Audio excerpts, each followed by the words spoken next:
Yo, what's up mga kaprobinsya? Isang magandang araw sa ating lahat at welcome back sa ating channel. So ngayon nga mga kaprobinsya, na ipapakita ko sa inyo yung ating mga breeder no, na napakabilis mangitlog o nangitlog. Hindi pa nga nawala yung kanilang mga inakay, so meron na kaagad itlog. Bago yun mga kaprobinsya no, so magpapakain muna tayo ng ating mga kalapati dito. So sa pagpapakain ko sa kanila no, hindi masyadong marami kasi nga kapag marami ay hindi naman nila uubusin lahat no, nasasayang lang, yung iba natatapon lang no. So kaya kapag nagpapakain tayo ay tama-tama lang talaga, yung sakto lang na mauubos ng ating mga kalapate. At nandyan na nga yung ating mga inakay no, nakikihalo na sa kanila no, kasi nga marunong na din silang tumuka. At nandito nga yung isang inakay natin mga kaprobinsya no, so ayan, kitang kita nyo naman no, na masyadong bata pa kasi nga kita nyo naman yung dilaw-dilaw sa kanyang ulo no, yun, pero marunong na yan silang tumuka.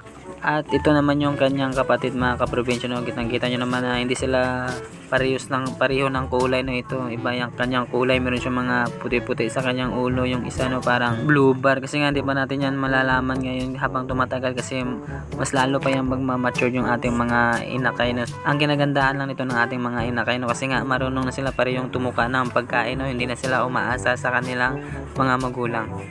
At ito na nga mga kaprobinsya no, yung itlog ng ating breeder. Ayan, yan yung hen natin, meron na agad siyang dalawang itlog no. So napakabilis mangitlog ng ating breeder mga kaprobinsya no, talagang kondisyon na kondisyon. Hindi kagaya ng iba no, mga ilang buwan pa bago mangitlog. Yung iba talaga ay isang beses lang mangitlog, din na agad nangingitlog no.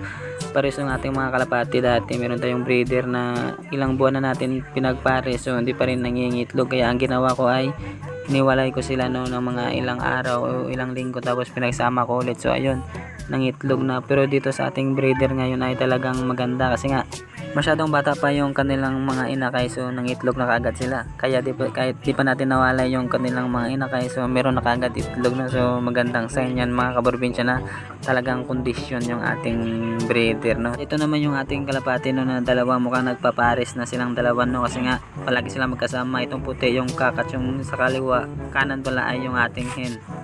At dito naman tayo sa kabilang kulungan natin no. Ito yung mga inakay na magkasabay mapisa nung sa kabila nating inakay no. So halos magkaedad lang to sila.